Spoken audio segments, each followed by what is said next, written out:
থেকে মোটামুটি কাড়াটি বার 25-30 একবার খেলেছি, তখন থেকে পিছনে আছি। কাড়াটি মাথা দিলে এখন হাঁটে নাই।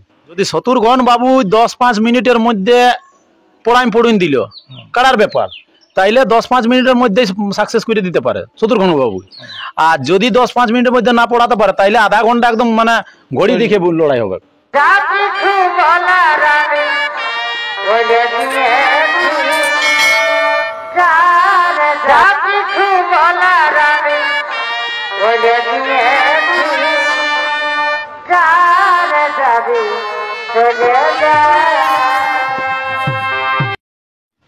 নমস্কার, আমি গৌরাঙ্গ কুমার, আর আপনারা দেখছেন আপনাদের পরিচিত channel Gouranga Kumar YouTube channel. তাই গৌরাঙ্গ কুমার ইউটিউব চ্যানেলের পক্ষ থেকে বাংলা ও ঝাড়খণ্ড রাজ্যের সমস্ত কাড়ারসিক বা প্রেমিক সকলকে আমি স্বাগত জানাই। তা আপনারা অবশ্যই জানেন যে 31 আষাঢ় রোলাডি হেমন্ত মাহাতোর আসরে একটি বিরাট হাই ভোল্টেজ কাড়া লড়াই হয়েছে। তার মধ্যে সেই কাড়ার সাথে যে রসিক আমাদের 2-4 বার অবশ্যই উনার সেই মাঠে দেখা গেছে, সেই মাঠে উনার কাড়ার পিছনে থাকে, সেই কাড়া রসিকের কাছে আজকে আমি এসে পৌঁছেছি। তো উনার কাছ থেকে আমি সেই লড়াই সম্পর্কে দু একটি কথা তুলে ধরব। তো স্কিপ না করে আপনারা ভিডিওটি দেখতে থাকুন। আমি উনাকে কিছু বলার জন্য অনুরোধ করছি। নমস্কার। নমস্কার। আপনার পরিচয়টা একটু বলে দেন। আমার নাম হচ্ছে তারুপদ মাহাতো, গ্রাম আসারামডি, পোস্ট রাঙামাটি, থানা আড়সা, জেলা পুরুলিয়া।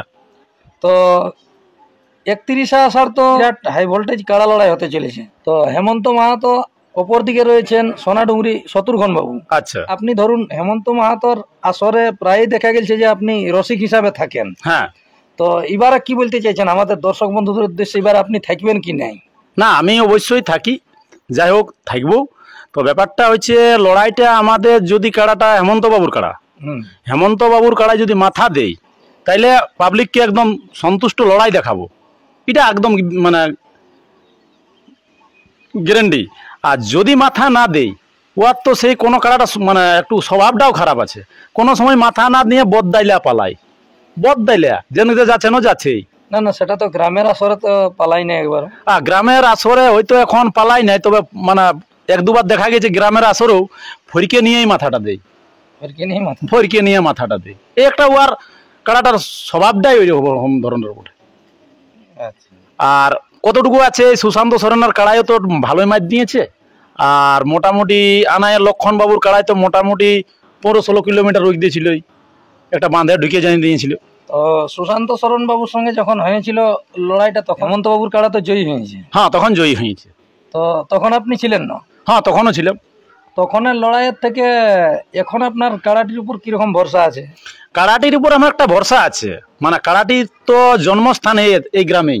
আপনার গ্রাম থেকে লেগেছে? জন্মস্থান গ্রামে লেগা নাই, শুধু এই ঠিকানা জন্মস্থানে উনার। আচ্ছা, তাহলে আপনাদেরই কারো কাড়া ছিল? হ্যাঁ, আমাদের গ্রামে ছিল। সে কাড়াটি ছিল পলাশী মাহাতোর। যিনি মারা গেলেন? যিনি মারা গেলেন সেই ব্যক্তি ছিলেন কাড়াটি। তো উনি বিক্রি করেছিলেন তাহলে অন্য রসিকের হাতে? হ্যাঁ, উনি এইখানে আমাদের সামনে আড়সা থানা গ্রামের এই পার্থ কুমারকে দিয়েছিলেন, পার্থ সারথী মাঝি। আচ্ছা, মিসিড্ডি। উনি যাই হোক, উনিও লাগাইছিলেন। তার বাদে উনি দিয়েছিলেন কাড়াটির না, উনি তার বাদে লোতন দিয়ে বিক্রি করলেন, ভবতারণ বাবুকে দিয়েছিলেন। ভবতারণ বাবুর কাছ থেকে হেমন্ত বাবু নিয়েছেন। কাড়াটি আমাদের এইখানে সর্বপ্রথম খেলেছিলেন কেন্দাই আদাঁতে। আচ্ছা, মোটামুটি আমাদের গ্রাম থেকে মোটামুটি কাড়াটি বার 25-30 একবার খেলেছি। আপনাদের গ্রামের থেকে? আমরাই মোটামুটি 25-30 বার খেলেছি। তাহলে যখন আপনি গ্রামে খেলেছেন তখন থেকে আপনি এই কাড়ার পিছনে আছেন? হ্যাঁ, তখন থেকে পিছনে আছি। ওই যতদিন ছিল নতুনডিতে ছিল মানে ভবতারণ বাবুর কাছে, সেই সময় আমি হয়তো ছিলাম না, ফোন করেছিল, আমি যেতেও পারি নাই কোনো সেই অসুবিধার মাধ্যমে। তো তখন থেকে আমি কাড়াটি খেলে আসছি। যে জায়গায় এক জায়গায় মাথা দিয়ে হেঁটেছে সেটা হচ্ছে হেঁসলা গ্রাম। আর নাইলে তখন ওটা সে কোন কারণে হেঁটেছিল, তখন ইনি দুদাঁত আর উনি নতুন, সেই সময় লাগাইছিলাম। আর নালে মাথা দিয়ে আজ পর্যন্ত কাড়াটি আমাদের গ্রামে এই আশপাশে বলে দিতে পারে যে এই কাড়াটি মাথা দিলে এখন হাঁটে নাই। তাহলে এবারে কতটা ভরসা রাখিছেন? এখন তো বর্তমানে এখন শত্রুঘ্ন বাবু, হ্যাঁ হ্যাঁ, উনার কাড়া তো এখন যে কোনো জায়গায় যেতে গেলে প্রাইজ তুলে নিচ্ছে অবশ্যই। তো এইখানে কিরকম ভরসা রাখিছেন? পাছে পালান নেবেন নাকি মাথা না দিয়ে? দেখো, ওটা কাড়ার ব্যাপার, কাড়া ছাড়ার কখনো বিশ্বাস করা যায় নাই। তবে যাই হোক, আমি আশা করি গ্রামের আসর বটে, মাথা দিবে। তো মাথা দিলে কিন্তু লড়াই হবে, আর যদি মাথা না দিয়ে হয় তাইলে দর্শকের একটু কি বলবো যে নিরাশায়, ওনাদেরও ভাগ্য খারাপ আর আমাদের তার থেকে ভাগ্য খারাপ হেমন্ত বাবুর। আর ও হেমন্ত বাবু তো একটা ইউটিউবের মাধ্যমে বলেছে যে এটা বেচা কিনা জিনিস বটে, না লাগলে ইয়াকে বেচা কিনা করতে হবে, টেস্টিং করে দেখা যাক। তাহলে এটা আপনাদের টেস্টিং লড়াই হচ্ছে? হ্যাঁ, এটা টেস্টিং লড়াই। তো আপনি তাহলে আগামী কালকেই তো হচ্ছে লড়াই? হ্যাঁ, আমি কালকে লড়াই।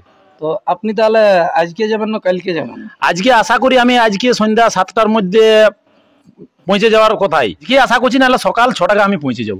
কালকেও আপনি অবশ্যই থাকবেন সেই লড়াইয়ে? হ্যাঁ, লড়াই অবশ্যই থাকবো।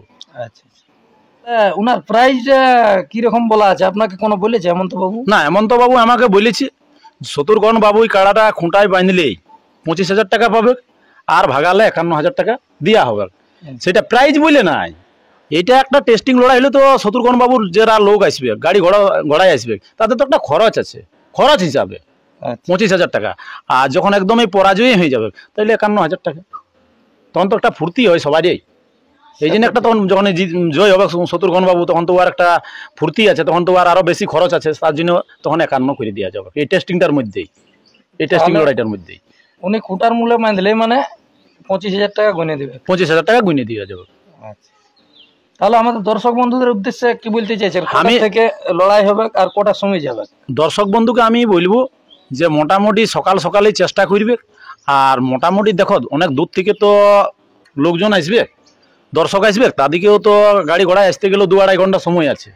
তো মোটামুটি তো ধরুন 6টা 5:30টায় বেলা উঠছে, তাহলে মুখ আনা যদি জল টল নিয়েও যদি বেরায়, তারপরে ধরুন যাইতে 2 ঘন্টা 3 ঘন্টা সময় লাগে, তাইলে ধরুন 9টার মানে ইপারে হবে না, ওই পারেই হবে, যে 9:10 হোক 15 হোক, 9টারও ওই পারে লড়াইটা হবে শুরু।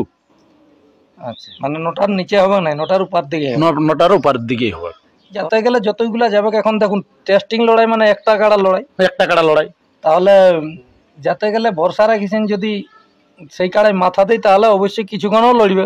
হ্যাঁ, মাথা দিলে কিছুক্ষণ, মানে যদি আমি বলে দিচ্ছি আমার কাড়াটার ব্যাপার বলে দিচ্ছি, যদি শত্রুঘ্ন বাবু 10-5 মিনিটের মধ্যে পড়ুন দিল কাড়ার ব্যাপার, তাইলে 10-5 মিনিটের মধ্যে সাকসেস করে দিতে পারে শত্রুঘ্ন বাবু। আর যদি 10-5 মিনিটের মধ্যে না পড়াতে পারে, তাইলে আধা ঘন্টা একদম মানে ঘড়ি দেখে লড়াই হবে। তারপর হার জিতটা ওটা আলাদা ব্যাপার, একজন তো হারবে কি। তবে লড়াই পাবলিকে মন ভরে দেখবে। যদি 10 মিনিটের মধ্যে শত্রুঘ্ন বাবু, দেখো এখন তো ডিস্ট্রিক্ট চ্যাম্পিয়ন কাড়ানো, এটা তো আর অস্বীকার করা যায় নাই। তো যাই হোক, হেমন্ত বাবু যখন একটা বলছে আমি যদি লাগাতে হইতো তাইলে একবার টেস্টিং করবো, তো সেইরকম লেভেলের কাড়ার সাথেই টেস্টিংটা করি, গায়ের সীমায় হলেও। ঠিক, আশা রাখিছেন যে যদি হেমন্ত বাবুর কাড়াই মাথা দেয় তাহলে অবশ্যই লড়াই হবে? অবশ্যই লড়াই হবে। লড়াই মানে জবরদস্ত লড়াই। ওই তো বলছি 10 মিনিটের মধ্যে যদি সাকসেস করতে পারে তো মোটামুটি ভালোই বটে, আর নাইলে 10 মিনিট পেরিয়ে গেলে মোটামুটি আধা ঘন্টা লড়াই হবে, হার জিতটা যেই হোক।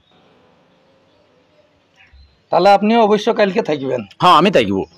ঠিক, এই বলে আমি আমার বক্তব্য শেষ করছি। জোহার, জয় গরম। তো নমস্কার, আপনারা অবশ্যই এই হেমন্ত মাহাতোর কাড়া রসিকের সাথে একটা কথা অবশ্যই শুনতে পেলেন যে কালকে লড়াই কীরকমভাবে হবে আর কীরকম পরিস্থিতির মধ্যে কাড়াটি লড়ে বা কোন গ্রামের কাড়া ছিল। তাই এইখানেই সাক্ষাৎকার পর্বটি আমি সমাপ্ত করছি। আর বর্তমানে হেমন্তবাবুর কাড়া কীরকমভাবে প্রস্তুতি আছে কালকের লড়াইয়ের জন্য, তা আপনারা ভিডিওর মাধ্যমে দেখুন। নমস্কার। দেখা হলো ফেসবুকে আর ভালোবাসা আমি দিলি তোকে গো, দেখা হলো এগো ফেসবুকে আর ভালোবাসা দিলি তোকে গো, রেজিস্ট্রি বিহা করলে পুরুলাতে, আমি রেজিস্ট্রি বিহা করলে পুরুলাতে, অতর বাপে সেদিন গো, অতর বাপে সেদিন গো, আর কার মতন হামকে ভালে, কুচড়ি গুড়া গুড় তো ফাঁকা পালে, কোচড়ি গুড়া গুড় তো ফাঁকা পালে ও তোর বাপে সেদিন